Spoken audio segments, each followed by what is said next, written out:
So welcome to yet another episode of the Suckerfree Podcast, where we stay true and we stay sucker-free. So today I'm speaking to Alvin, someone going by the name Alvin Omullo. Alvin is a resident of Kisumu. He has quite a rich history. And the reason I wanted to speak to him today is because we're talking about the effects of false allegations. So I believe it's a topic that comes really at the right time because right now in Kisumu,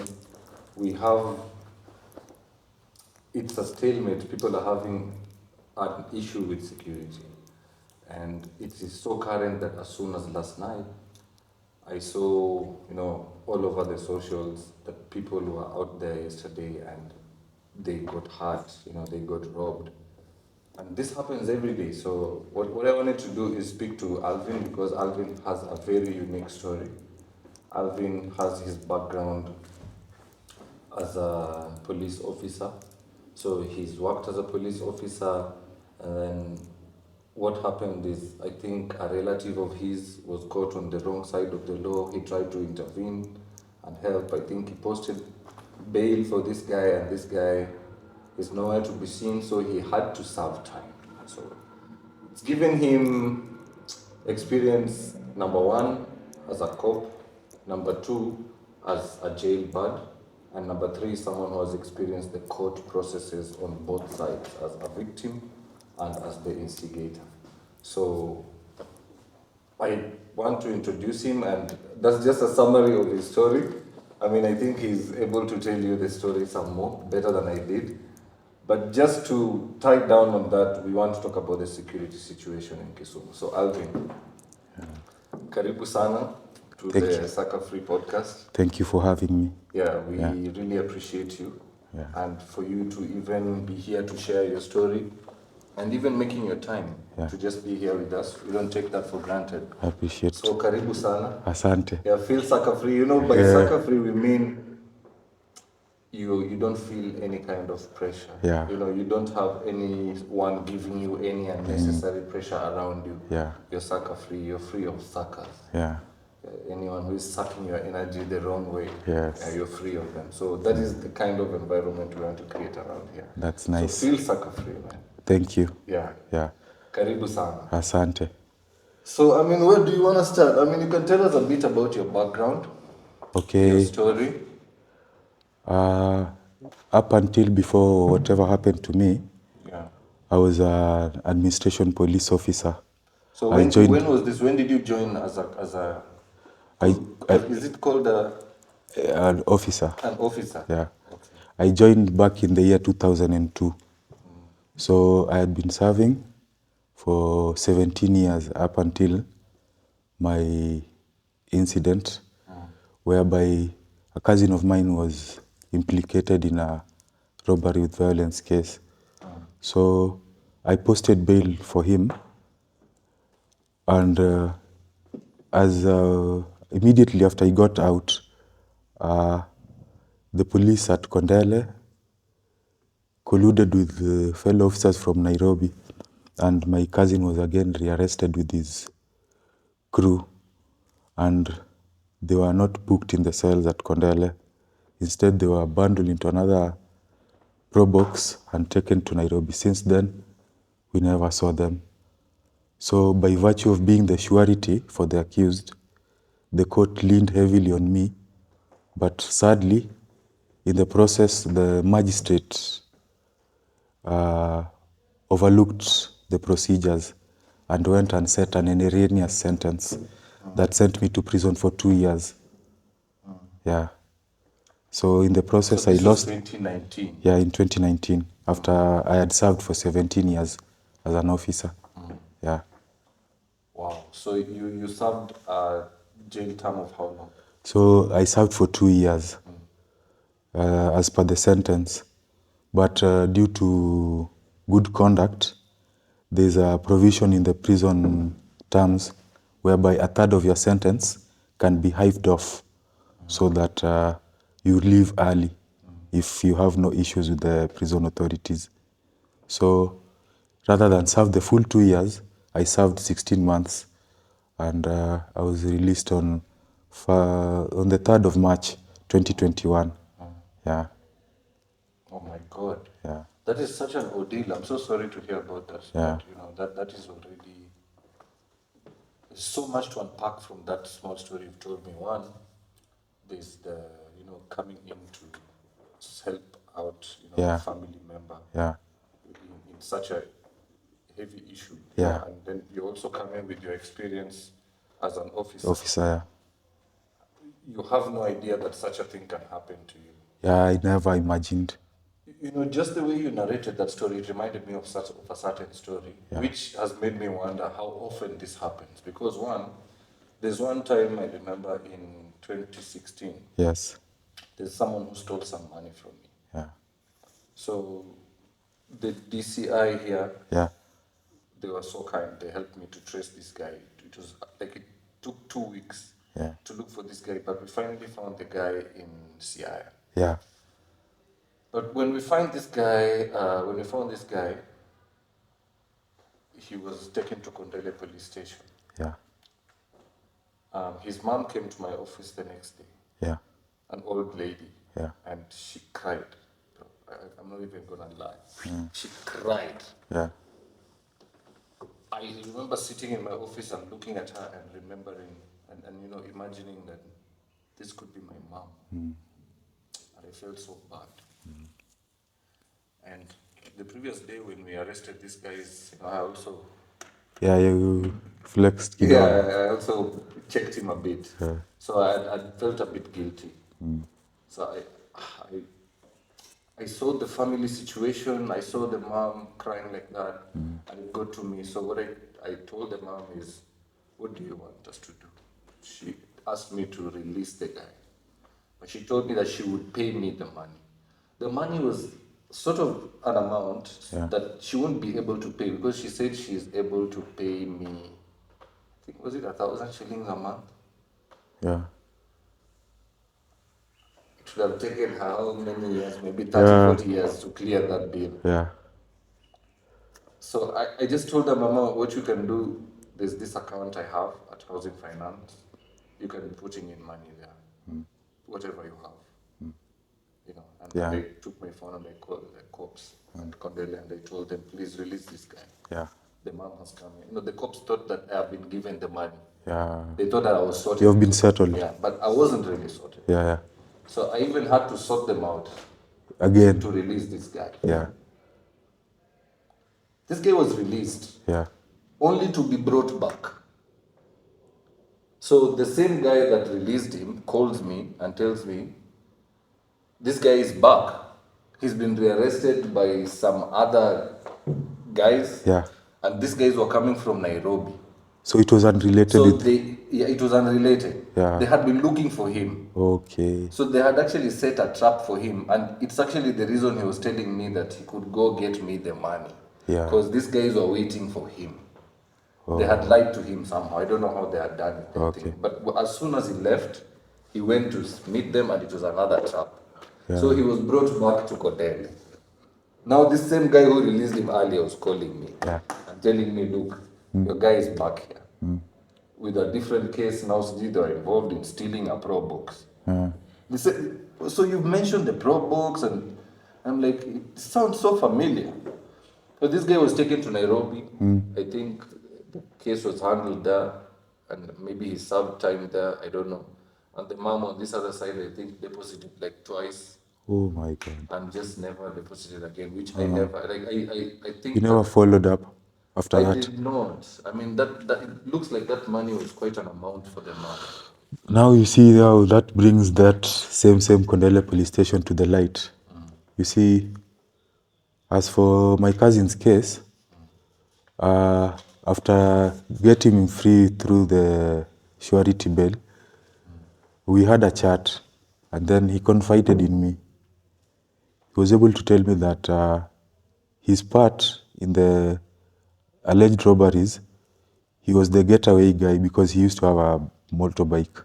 So he was the guy that, you jump on the duty to get away. Yeah. Okay. So, he also alleged that the guys he used to help flee were being given firearms by the cops at Kondele. So the reason why they are being pushed to the wall is because the last time a robbery happened, those guys never returned the firearm. Okay. Yeah. So the issue of contention here was the firearm. So when they were arrested initially, the firearm wasn't recovered. So after finding ways for getting them released on bail, these guys went away and Without the firearm still. yeah. So these guys went and rearrested them clandestinely off the books in an effort to get them to reveal where they had hidden the firearm. But it seems the boys were adamant, and in the process, after like about a year, one of the co-accused, who was with my cousin, the relatives found the body at City Mortuary. Yeah, so being that one of the persons who was arrested with him, the body was found at City Mortuary, we assumed the worst, but we continued to search, but to no avail. Okay, so let's just back up a bit. So this guy, usually they do this with the cops. Yeah. So we have an agreement. Yeah. When I need to go out to rob, to Yeah. do my job, you provide the gun. Yeah, that You is sort what of that is provide- what they told me. Yeah. Yeah. You sort of provide security. Yeah. Because you know you're also put in on the radio calls. Yeah, in yeah. the security team, So so you sort of know what's going on. Yeah. Well, what happens in this particular day when we feel like now we don't want to give back the firearm? Why would we not want to give back the firearm? Because this is something that already works. You know, according to them, the charges that these guys, the money that these guys were extorting from them, so they took it like they were paying in installments. So they had finished the installments, and now, according to them, they felt that the firearm was supposed to belong to them. Oh my God. Yeah. So this was not communicated. This was just like a silent expectation. Yeah. That you guys are extorting us, Yeah. but when we feel like we've given you enough, Enough. now this belongs to Yeah. us. So what happens in that case? There's a statement. Yeah, there's a stalemate. So That's what- to date, you guys don't know where your cousin guys are. No. You only know that one of his co-accused was found at City Mortuary. Yeah. After a year. After a year. So this was in 2020. Yeah, while I was in prison. Okay. Yeah. Oh my God, what a story. I couldn't believe it when I was reading it in the paper. Yeah, it was. Yeah, when I was reading it in the newspaper, I was like, It wow, happens. This is someone who I know from Kisumu. This is someone who has experienced this. And right now in Kisumu, it is such a hot topic. Insecurity is such a hot topic. I don't know whether recently, yesterday I think I saw on the DCI's socials, Yeah. this guy called Olivetti. Yeah. It's quite popular. Popular, yeah. Yeah. Big good. Yeah, it's someone known to me quite well because back in the day when we used to do events, Yeah. they used to be our security guys. Yeah. So I know him as a security provider. Yeah. Yeah, we would go to him and he would provide the security. Yeah. So typically when we did events, we had bouncers, we had cops, and we had this security firms, yeah. Yeah, so everyone had. Yeah, you incorporate sort all of their them in job. there. Yeah. So mostly at the parking, you'd have Yeah. guys to control the traffic. Yeah, it's usually a multi-layered. Yeah, yeah. So maybe the security guys, maybe Riley Falcon, maybe KK. Yeah. Yeah, they would come and direct guys. Yeah, the guys who But deal at with the entrance- protocols, the guys who deal with the backup Yes. and everything. Yes. So like the security firm Yeah. will deal with the areas which require protocol, Yeah. Yes. and then they will be exactly. backed up with the Now, group with like the working out. bouncers- Yeah, with the bouncers. With the bouncers, it's always been very tricky doing events in Kisumu. Because Yeah. with the bouncers, you had to get guys like Olivetti. Yeah, yeah. You couldn't just get any bouncers. Yeah, that's how it works anyway. Because you see, like the thugs, there's some faces that instill fear on them. So if you don't have those faces around Yeah. you, So if they see someone like Olivetti, Yeah, they tone down. exactly, that's my experience. Yeah. So if I had them there, if I had like there have been events where I had other security, I learned the hard way. Yeah. They would come and beat these guys. They would beat up your security. And then cause chaos So when left, someone right. beats up your security, what can you tell them? See, they've taken over. They've taken over. So they would come in and they would let their guys come into the event and do. So what happened is I decided that, okay, why not give these guys the job Yeah. anyway? So now all events that came after that, I would give Olivetti the job. Yeah. So that's how I knew him. But what I've known also with the security personnel or the security providers like him in Kisumu is that during election season, also a lot of politicians, Yeah. hire them, and it's very hard to find them. Yeah. Because I think politicians pay them way better than us guys. Yeah. They're bankrolled well. Yeah. So that's how I knew him. I didn't know that, he was crazy, like violent, like, he would, go murder someone. Like it's someone I know, like I would meet him and say hi. Like in the process of what happened that led to his arrest yesterday, it is trying to instill some fear, So in the process of trying to instill fear, lives get lost, people get injured. And to them, that is something normal. Who is instilling fear? The people who want their interests to be pushed. The people who for instance, the people wanted to control that toilet in the market. They had their interests, and the people of the market too had their interests. So the people of the market sought intervention from some youth who they thought could defend them.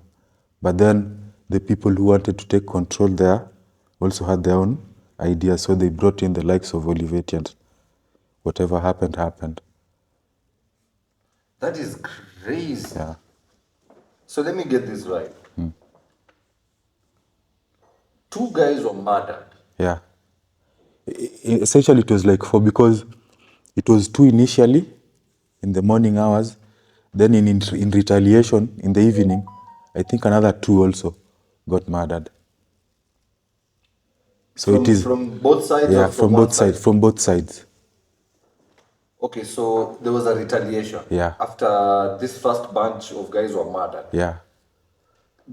someone from this other side was also murdered. Yeah. 2 guys. Yeah. Okay. They were found by the market guys. The market guys, the market is sort of like in a divide.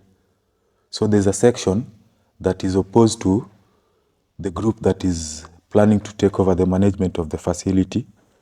Then there's another section that believes the facility is for everyone who works in the market. So the people who work in the market should not be paying. Okay, so there's someone who is running the toilets. Yeah. He's not a member of the market society. There is the person running the business. Yeah, he's a member of the market community, but now, as per their plans, they want to run it as a business. But the people of the market feel like the facility, first and foremost, is for them. So them, they have a right. They don't have to be paying the dues in full. So that was the contention. Yeah. Okay, so the guys from the market decided to bring in some guys to take over the running of the toilet from the guys who are currently running it. Yeah. And then these guys in retaliation brought in Akina Olivetti to instill to contain these guys and trim them down. But they came to the scene and murdered them. It happened in the process. It wasn't planned. Okay. It just in the process in the scaffolds. So the injuries were severe to the extent that the guys ended up dead. How were the injuries caused? Were these blows? No, they were using machetes. Machetes? Yeah. So they cut these guys? They hacked them. Oh my God. In fact, there was one video where... There's a video of this? Yeah, somewhere. In the media circles, in the social media circles, there's a video. The guy's leg was hanging. It was just maybe by the skin, but it was cut off. And this happens in the market. In broad We're daylight. talking about Kibuye. In broad daylight. And then In the midst of all that population that, you know, like everyone if you is know seeing you Kibuye, hacking these guys. yeah, And we're just next to the Winam law courts there. and also the K9 unit is just but like Just up there at like what's the 100 name? meters or so. Police block. Yeah. Oh my God, this is appalling. So later, guys find guys from this group Yeah. who killed these guys. Or who instigated the, like maybe they were behind the hiring of Olivetti and company. So like the people you felt were responsible for that, then retaliatory attack also happened again in that evening. This happens in this town. Yeah, it's not the first time. Anywhere where things like markets, for example, like Uhuru Market, there was also a scuffle. Maendeleo Market, this one near Sketias, there was also a scuffle. So this thing is becoming like a normal thing in Kisumu. So guys are fighting for like ownership, rights. like key infrastructure in Yeah, markets. in markets. Because you mentioned Uhuru Market, you mentioned this other market. Yeah, allocation of stalls, things like that. Isn't this the work of the county government officials to allocate these stalls? Yeah, in all fairness, that should be the case because the allocation of stalls should be done to traders, not people who want to lease out space to traders. Yeah, that is the essence of what should be happening. But now these guys have come and taken over the process. Now they want themselves to be allocated stalls so that they can rent out to people. But they themselves don't have any business that they conduct in the market, which I also find unfair. In this particular case, what happens? Because now who runs those toilets to date? Okay, since the issue, the running of the toilet were reverted to the county government until this issue is settled amicably. But in my conscience, I believe that facilities, such key facilities, should not be issues of contention. They should run squarely under the hands of the county government to avoid all this scuffle and everything. Because in the essence where, let's say, I know it's because of money, these things generate some income. So why do we let this income, instead of coming to the coffers of the county government, why do we let this income go to somebody else's pockets? Why does And why do we even let this income make us become violent Yeah. towards each other? Yeah, Yeah, I mean, if you're going to hack each other to death because of income generating activities, I mean, That's not a- what it's is not a the good value? trend. Yeah, what is the value of human life? Yeah. And as you say, it's not the first time that happened in Kisumu. So we're quite disturbed by this, and the Yeah. fact that he was arrested yesterday, everyone was talking about it. yeah. But I don't think it's just him.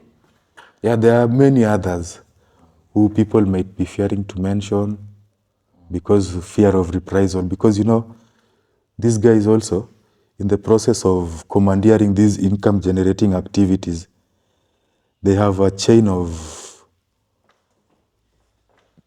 affiliates who they use for their purposes. Like, let's say, to silence people who want to speak out against them. So, these guys, they collect money from like the stage, the vehicles. So he has like a group of people who rely on him for income on a daily. So like those people are loyal to him to the last drop. So whatever he says is like law. Yeah. Oh my God. I'm now starting to get the picture. So now that he's arrested, what does the process look like? Because I've heard one of the concerns that many people have is that he'll be back in the streets very soon. And that's also It's not the first time, because these things happen. The arrest is done, like let's say due to public outcry, but then later on, because nobody follows up, these things end up dying a natural death, and these people end up going back to the streets again, because they are tied to politicians who have interests that involve activities that can be done by such people. Yeah. So it won't be a there's shock. so It many- won't come as a shock that the guy might be arrested and released. Yeah. So there's so many vested interests here. It's Yeah. not just the level story that we are hearing that someone so and so is a thug No. and this is what they are doing. There's many interests that Yeah. are working. Yeah. So one, like you said in your previous story, like in your personal story, there's collusion between the cops Yeah. and this, thugs. Yeah. So with your experience as a cop, with your experience as an inmate, Yeah. and with your experience as someone who is attending courts and seeing the court process from both sides, Yeah. how deep would you say these coalitions go into the police with these thugs, and what percentage of maybe the police force are in bed with these guys? How can we even get to understand that in our Okay. mind? You see, the dynamics of such arrangements is such that, you see, they usually have these people who have power and influence in the political circles. So these people are also connected to the top dogs in the police service and the people who have charge of matters in the courts. So they play it out in such a way that initially they'll give you a sense that they are playing it as per the book, looking for justice. But eventually, you end up finding like somebody like Olivetti might even be released on a cash bail of 200,000 on a murder charge. 200,000, some amount which is not even commensurate to the crime.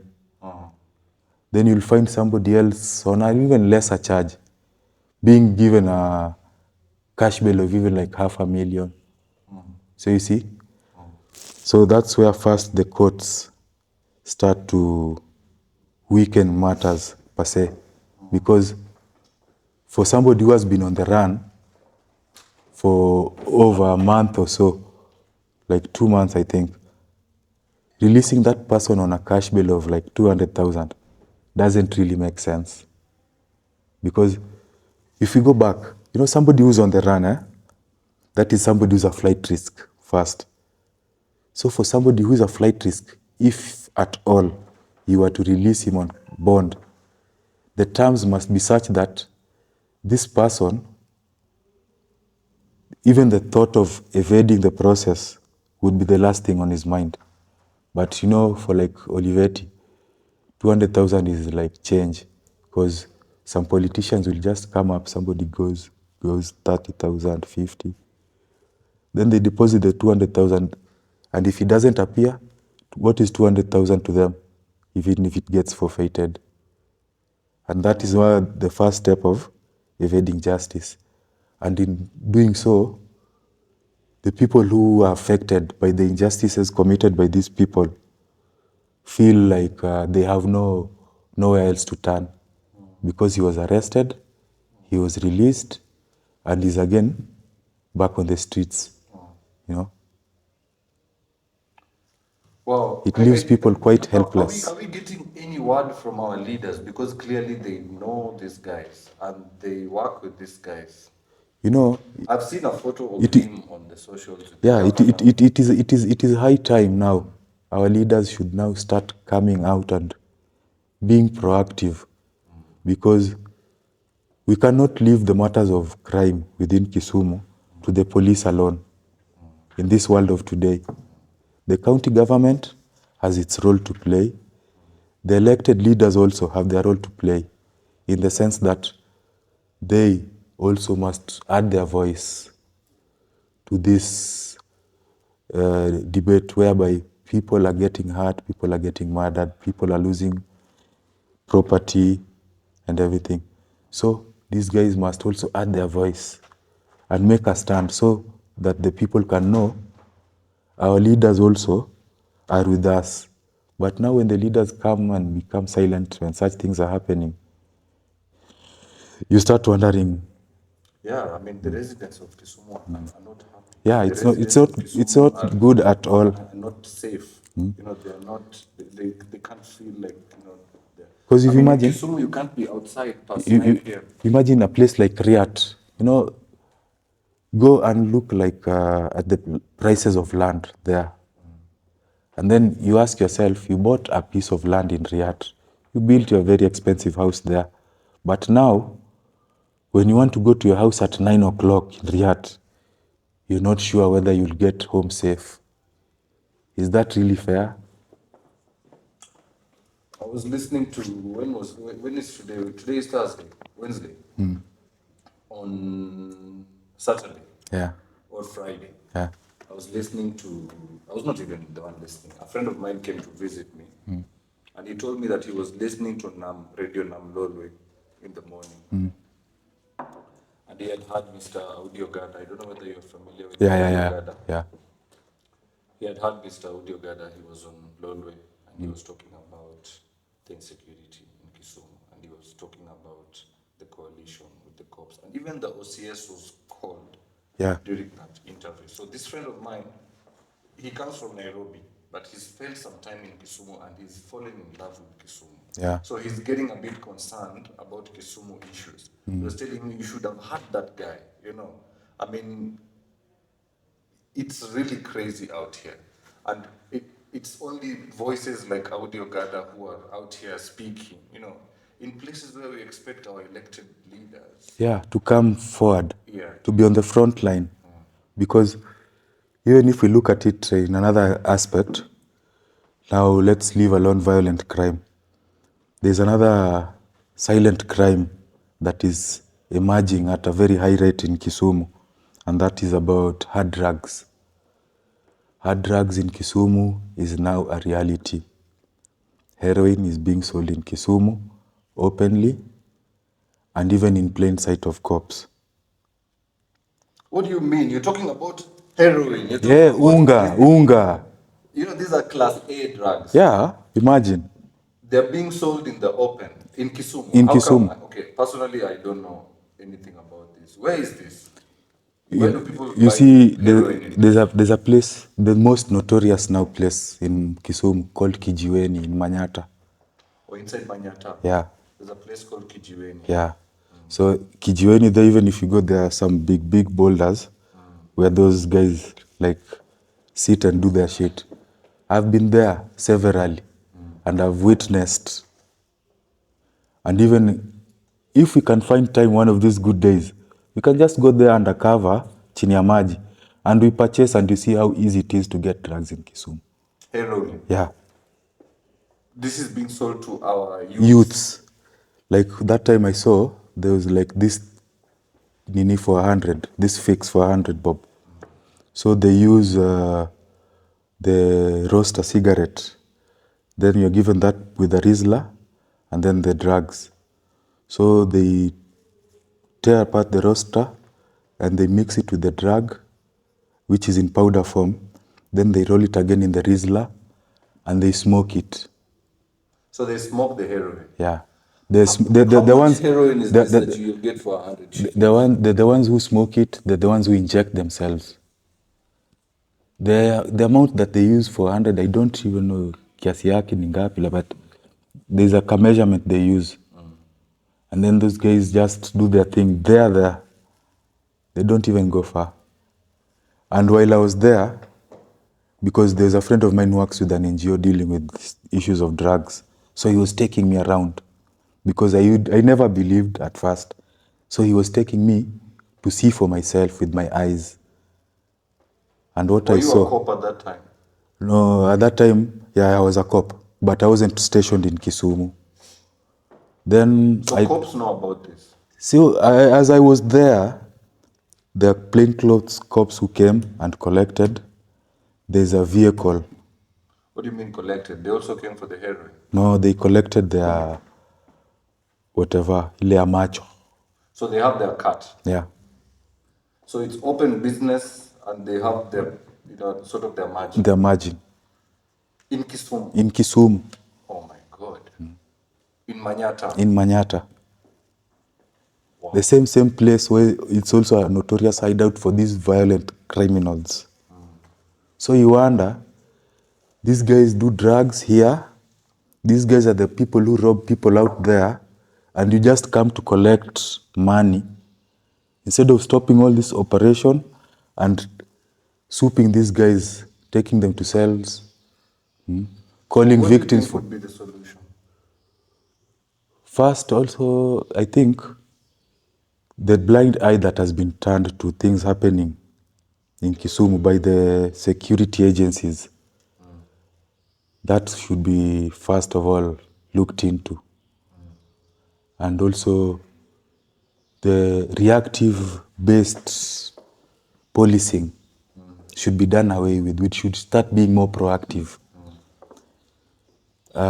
Issues of security in Kisumu should be more intelligence based, because police only know people get mugged, but they don't know how people get mugged, between which times, how these people operate, in which numbers do they operate, They're not into the details. They're not into the details. They just know that certain route in Nyamasaria, if you use it past this time, you get mugged.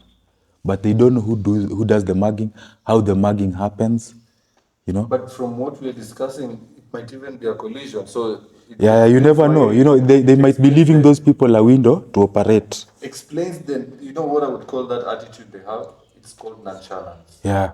Yeah, so it explains why they encourage that. Yeah, because you're not really trying to uncover what's going on. Yeah. You're just trying to act like you're working. Yeah, boots on the ground, Yeah. patrol, mingi, see lots of vehicles doing the rounds, but then in the morning, incident reports will still be there.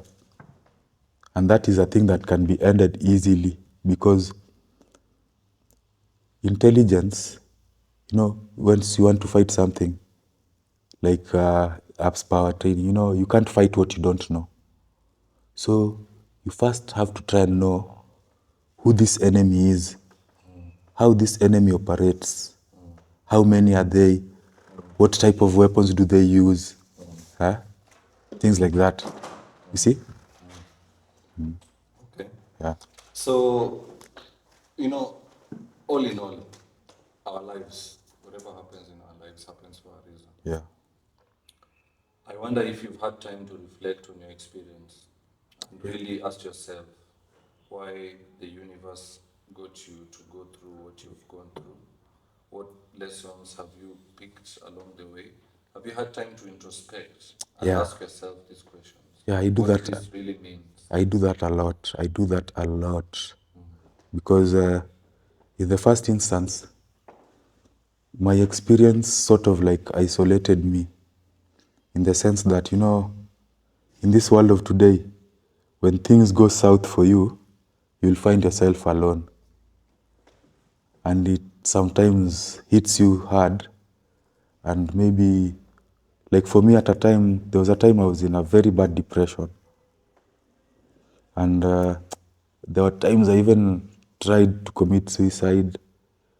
But then I just gave myself hope, especially after the High Court appeal nullified everything that had been passed by the lower court.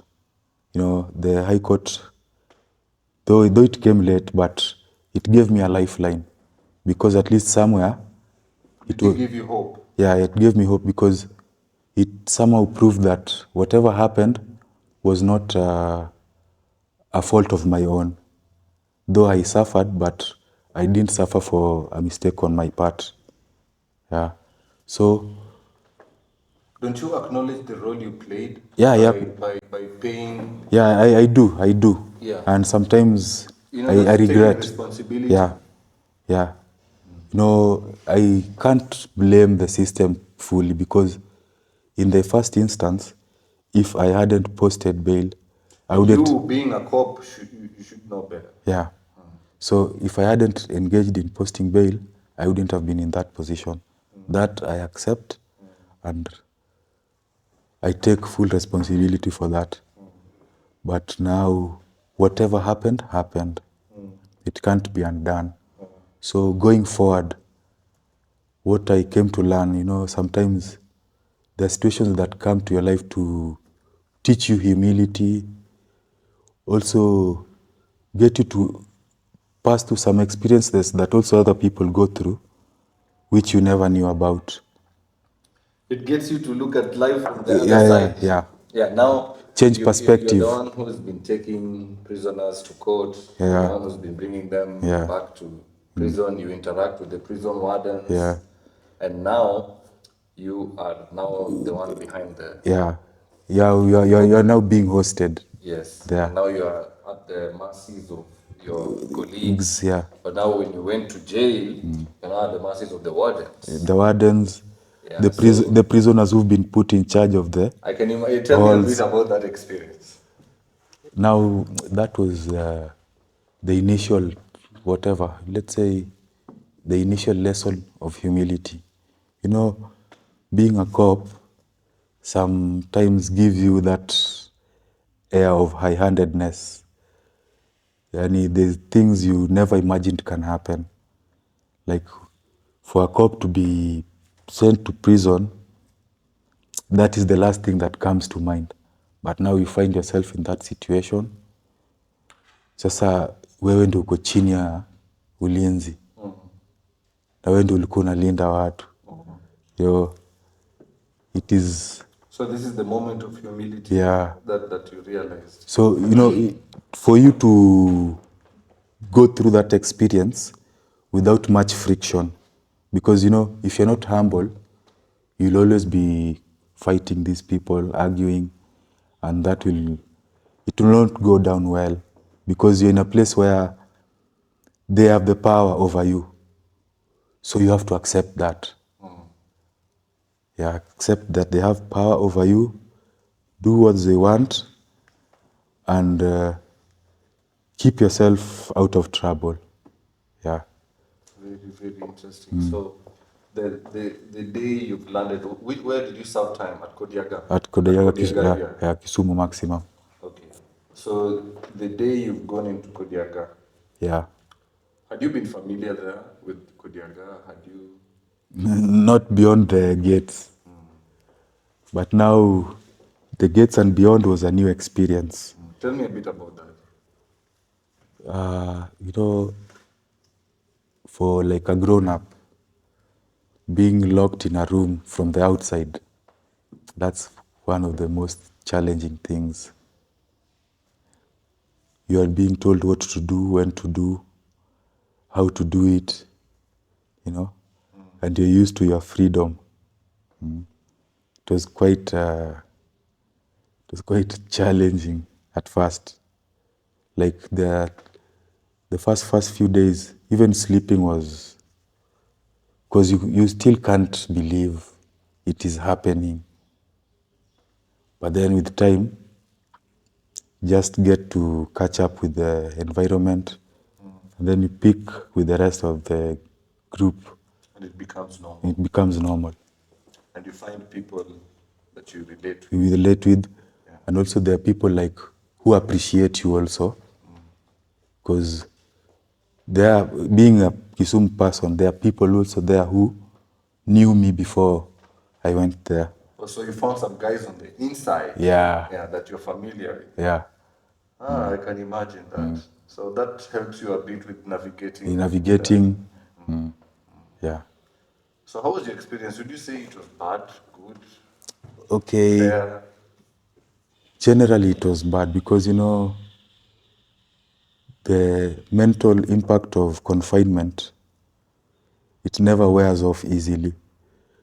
And then with Kenyan prisons, the conditions. But luckily for me, some of the prisoners who had authority or like had a say as to the things going on in there.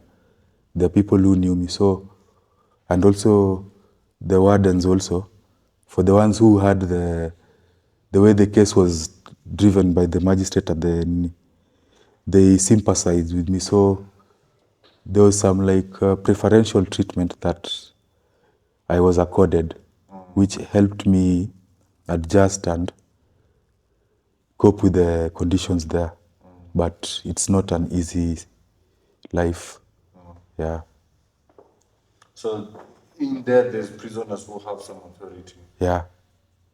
In the sense that, you know, the prison warders can't be with you all the time. So there are some people who Like leaders for the inmates. for the inmates. People who can like voice the concerns of the inmates to the authorities. Like sometimes when the food is bad, can go and tell the officer in charge, yesterday we ate supper, but they don't do this and this, things like that. Yeah. Maybe beddings, people lacking beddings, things like that. He would raise those issues. Yeah.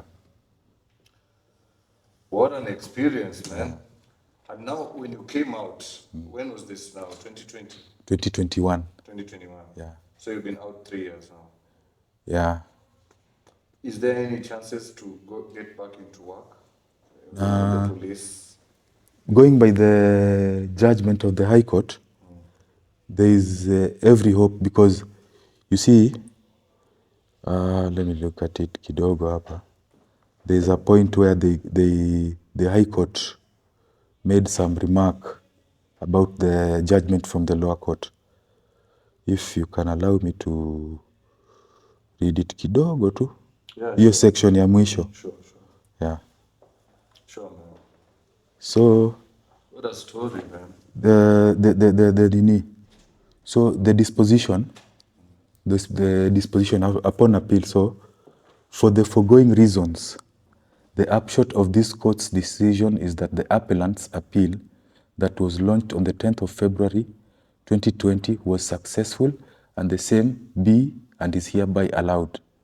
The effect of this is that the orders that were made by the learned magistrate on 1st October and confirmed on 31st October 2019 are hereby set aside for having been illegal and having no basis in law whatsoever. Wow.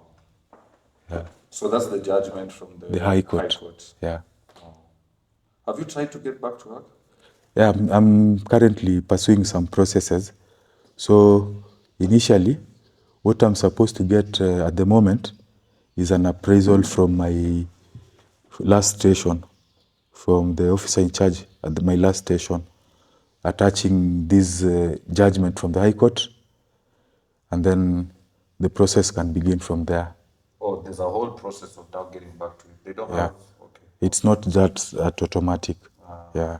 Okay. But now that what we are talking about is we're talking about these collisions between cops and thugs. Yeah. You really want to get back into that the NPS?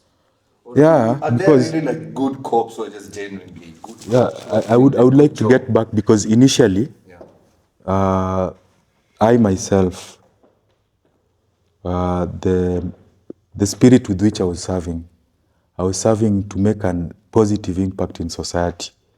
So I would like to continue doing that. Yeah. That's the reason why. That's very good to hear. So actually, there are police officers out here who are just genuinely out here because they're passionate about their work and they really want to make an impact where they've been posted. Yeah. So how do you deal with this rot in the police service? Because I think if we deal with that rot in the police service, I think we would be indirectly dealing with also their cohorts. The biggest challenge in the police service is the attitude. The attitude. So first, I think we must try to inspire a change of attitude, because some people, they are there for the pay slip, not for the impact they want to bring through the job they are doing. Them, they're there because it's a salary there. So if like somebody is sent on patrol at night, he will go sign up for the patrol, but in the process of patrolling, he will be patrolling just for the sake. He We won't be patrolling like to try and gather information, try to detect crime and things. Him is just there to run the clock and then finish his shift and be done with it. So if we can work to debunk that mentality, to do away with it, that will be the first step in trying to solve crime, within our society. Not Kisumu, but the country as a whole. Yeah, so my brother, I'm looking for solutions. I can't really see a solution here. But Because if the solution has to come from a reform, and not just a reform in terms of changing people, but changing the mentality. And this is not just at the police service. This is at the service. This is at the courts. This is the whole ecosystem. So where do you start with that? Okay, the start is with the system. You see, the system has a job to do. So the system must now embark on the basics. Let's do it professionally like we used to do it kitambo. A crime is a crime, no matter who did it, first of all. Secondly, let us get back to the attitude where we want to create a positive impact in the place where we come to work. So, for the police officers who come to Kisumu, don't just come to kota pesa ya changa na bangi. Get out there also. Try to know who mtu anakata watu na panga usiku. Who is this guy? And then find ways of having this person arrested and brought to justice. Collect necessary evidence required so that the court cannot have loopholes to say that lack of sufficient evidence, then they release the guy. Do your due diligence, follow procedure that get these people back to where they should be. Because most of these people should be behind bars, but now you find them, they're just among us, you know? Yeah, that is very And true. that is also what makes them more bold, because if he gets arrested, he'll just be released anyway. That is very true, and that is the saddest bit because one, how do we get our leaders to pull the to shift this gear to actually get these things moving. Yeah, because our leaders are intertwined with this. These these goons. criminals. Yeah. And at the same time, when these guys are arrested by the cops, these guys will get Kick them them out. or So do it something. looks like an endless loop. Yeah. So, this loop, it can be ended once one party in this loop decides to play their part effectively. This cycle can come to an end. So, either whoever is in bed with the politicians and the goons, if it is the courts or the police, one of them must just come out and say, now it's time to do my job. Yeah. Oh my God, I am cracking my head trying to find where can we really begin this. And all that's in my head right now is at least we are talking about Yeah. it. Yeah, so at least we're having these conversations. Yeah. So, The police must also open more channels of communication, and communication with information regarding to these thugs who are terrorizing Kisumu. That information should be held in confidence so that any other person who might be willing to come forward and speak or say something about whatever is going on, that might the help. witness should be protected. Yeah. If there's witnesses, It should be have done in serious witness protection Yeah. with confidentiality. Yeah. Okay, I mean, if you guys have any ideas out there, if you guys maybe have a solution that you're thinking of right at the top of your head, please give us those solutions in the comment section. We'd love to look at them, we'd love to submit them to our relevant leaders. We'd love to consider them, just we are starting to talk about this, that we're beginning to have these conversations, and we promise you that we're going to have these conversations until something is done for the security status of our town. Yeah. So for your time, I really just want to say thank you very much. I appreciate you. Thank you for having me. Your story is so inspiring. I feel so, like I empathize with you so much. And I just want you to know how much I appreciate you sharing that story with our audience. Thank I you. hope that Thank you many for the people out opportunity. there, got something out of it. Thank you.